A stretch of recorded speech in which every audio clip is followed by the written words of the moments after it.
वर्तमान चारिआडे निर्वाचन को नहीं जोरजार चर्चा चली। विभिन्न राजनैतिक दल माने रैली एवं सभा करी निजर संगठन को मजबूत करुछंती। गाँ गाँ बुली लोकमानक पाखरे पहुँचुछंती।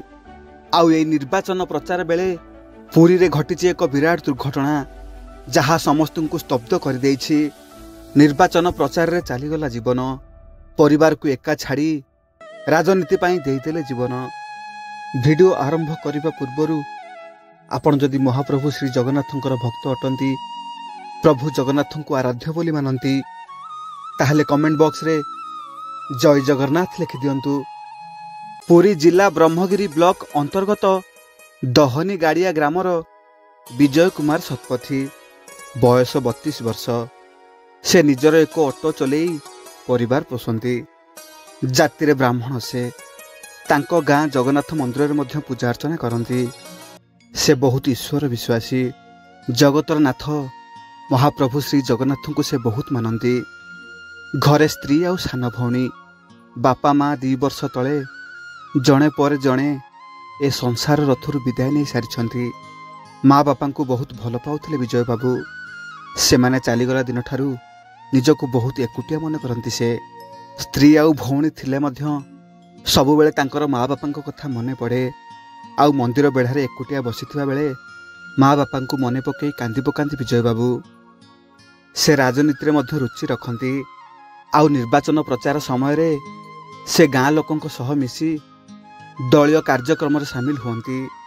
किंतु ए निर्वाचन प्रचार जे दिने तांको पई एते बड़ विपद नहीं आसीबो से कथा से केबे भाबी नथिले। दिन प्राय 2टा पाखापाखि हेबो। विजय बाबू गाँ सांग मानक सह क्लब रे खियापिया सारी जेतेबेले से प्रचार करने को जाउथिले हठात रास्ता मझिरे चेताशून्य होई पड़ीगले। एहा परे विजय बाबूंक सांग माने तांकु पानी पकई तांकर चेता फेरई आनिबाकु चेष्टा कले, किंतु तांको चेता आसला नाही। एहा परे सेमाने बाध्य होई तांकु सांगे सांगे मेडिकल को नहीं गले। मेडिकल रे किछि समय चिकित्सा पर मध्य विजय बाबूंक चेता फेरिला नाही। आउ सेठारे डॉक्टर भी व्यस्त होई तांको सांग मानकु कहिले एठारे हमर टेस्टिंग रो किछि सुविधा नाही।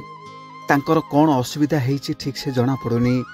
मु तांको किछि इंजेक्शन आउ सालाइन दे देछि। आपण माने आउ डेरी न करी तांको पूरी बड़ मेडिकल को नहीं जानतु। डॉक्टर को मुहर एक कथा सुनी तांको सांग माने भारी व्यस्त होई पड़िले। आउ सांगे सांगे तांको घर को खबर दे देले। विजय बाबूंको स्त्री आउ तांको भौणी एक खबर पाई सांगे सांगे आसी मेडिकल ले पहुंचले। 2 जन जाक अधैर्य होई भो भो ही कांदु थांती। विजय बाबूंको सांग माने एम्बुलेंस को कॉल कर देथिले। तांकु पूरी बड़ मेडिकल को नबाकू समस्त प्रस्तुति चली थाए। समस्ते व्यस्त होई जगतरनाथ महाप्रभु जगन्नाथ को स्मरण करुथांती। आउ विजय बाबूंको भौणी दौड़ी गले गाँ जगन्नाथ मंदिर को। मंदिर भितर को जाई महाप्रभु आगे बसी पड़िले। भो भो ही कांदु थांती। आउ ठाकुर को कहउथांती, हे कालिया शांते मोठू मो बापा माँ को छड़े नेल। बापा माँ जीवा परे मो भाई ही मोर सबु किछि थिला। आज तुमे मो भाई को नेबा को बसिछ। एते बड़ दुनिया रे से एका मोर साहा भरसा। शेषरे ताकू कोन मो ठारू छड़े नेबो तुमे प्रभु। पिलाटी दिनरु से तुमको बहुत भक्ति करे, सबु बेले तुमको पूजा करे। आउ माँ बापा चलीगला दिन ठारू से तुमको तार सबु किछि भाबिथिला। दिन राति तुम पाखरे समय काटुथिला। तुमको एते भल पाउथिला, एते सारा भक्ति करुथिला। काहेकि तुमे ताकू एते बड़ विपद को ठेली देइछ। एते निष्ठुर तुमे केमिति हेई पारुछ महाप्रभु। आज जदि तुमे थाउ थाउ मो भाईर किछि हेई जाए मु मध्य आउ बंचिबिनी।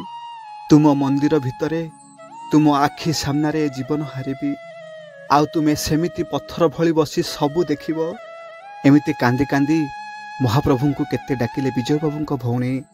आउ एतिकी बेले सते जेमिति प्रभु जगन्नाथ तांको डाक सुनिले।